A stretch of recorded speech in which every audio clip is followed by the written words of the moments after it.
বন্ধুরা দেখো, এটা তরমুজের খোসা আমি কেটে নিয়েছি।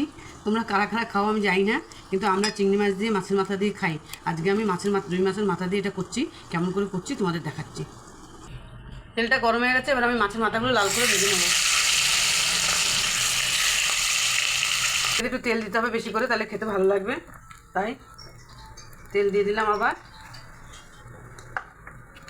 আর দেবো 2টো শুকনো লঙ্কা, 5 ফোড়ন, তেজপাতা।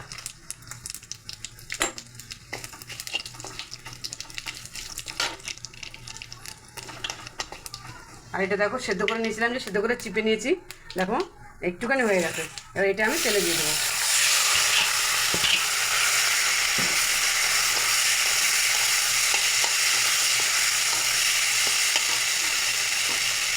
এর মধ্যে দেবো একটু হলুদ, আর এই যে ভাজা মাছের মাথাগুলো দিয়ে একসঙ্গে এটাকে ভালো করে নাড়বার দেবো। লবণ,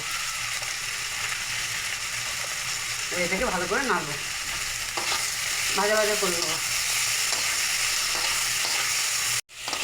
দেখো কি সুন্দর হয়েছে একদম। দেখো মনে হচ্ছে যে লাউয়ের ঘন্ট করেছি, কিন্তু এটা লাউ না, এটা তরমুজের খোসা, যেটা আমরা ফেলে দিই।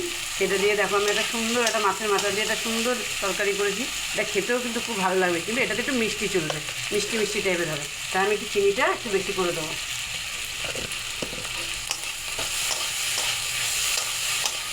কমে গিয়ে একদম একটুখানি হয়ে গেছে।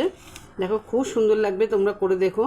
এই যে তোমার তরমুজের খোসার তরকারি মাছের মাথা দিয়ে বা এটা চিংড়ি মাছ দিয়ে যা দিয়ে করো, খুবই সুন্দর লাগবে খেতে। কিন্তু এটাতে একটু ঝাল কম দিয়ে মিষ্টি ভাব করতে হবে খেতে, তাহলে আর তেলটা বেশি দিতে হবে।